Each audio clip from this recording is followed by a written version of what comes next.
it's just so Trish, and it's pumpkin day.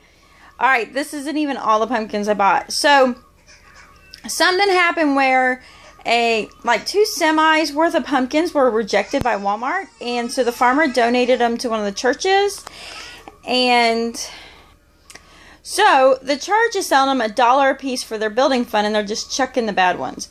So I went ahead and bought the good ones just in case I didn't get to them so soon, but I could go get like little tiny blemishes on the top and just cut that out and use those. So I am putting up all these pumpkins in the quickest, most efficient way, and that's by dehydrating. So here's how I do it. So first off, I am pretty lazy at the way I do it. So I come in and I scrub my pumpkin because I'm actually going to put it almost whole in the oven. And I have another video of doing it whole in the oven and how I do that. But today, to save space so I can get more in there, I'm actually cutting them in half. So once I get them scrubbed, because a lot of these still had dirt, hopefully the light's okay, still had dirt on them, that I went ahead and just made sure I got these nice and clean as I can do. So then I come over here, I cut them in half, I'm leaving the stem on, I cut them in half, and I scrape them out, not over the top, but I scrape them out, stick them in the bowl so I can do some seeds. And sometimes I'm using the knife, and I'm using just the spoon. This is one of the Rata knives that's working out. I love Rata knives if you haven't had an opportunity to know about them. They're awesome. So then I'm sticking 2 on a pan, and I'll show you. That's all I did. I mean, I could scrape it out more, but Mama got too many to do. So then I'm sticking them in the oven. So there's my 2 in the oven. Alright, so mine's set for 380. I don't know if that's the perfect temperature, but that's just what I'm doing. And I'm doing it until I can stick my knife through them like a potato. So if I can stick my knife through like a potato, then it's ready to go. And once that's done, so I'm doing a lot of them today. Once that's done, here's one that it looks like. So it was, as it's cooling, it's starting to deflate. And there is juice, so this wasn't really a good pan to do this on, but I'm realizing that quick. And it'll look like this, so it did burn a little bit, but I'm going to peel all the skin off. I'm not going to use the skin, so I don't really care. And then I get ready to put on the dehydrator. So here's my pumpkin turned over. Yes, it's not that bright orange that you're used to, but don't worry, it comes. And I kind of cut a piece off. It's still kind of warm. And then I run slices through it just because... And then, of course, I take my knife, another Rata. I take my knife and I'm kind of slicing it out. So I'm getting these really nice, I should have done this before I started videoing. But you can see how it's like really like just, and I can pull the strips off. And then I'll come in and scrape this out too. So then I take the strips, I put them on my dehydrator. I am using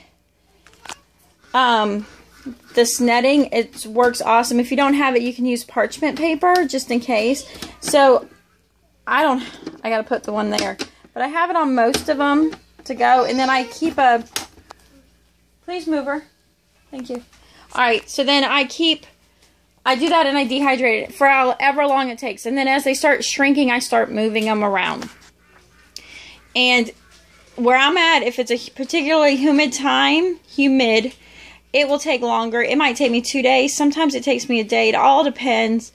And what I end up with, so this is what I end up with. This is the dried dehydrated pumpkin in the pieces. You can leave it like this, but to make it easier to use, I will take that pumpkin and I stick it in my Ninja and I grind it up.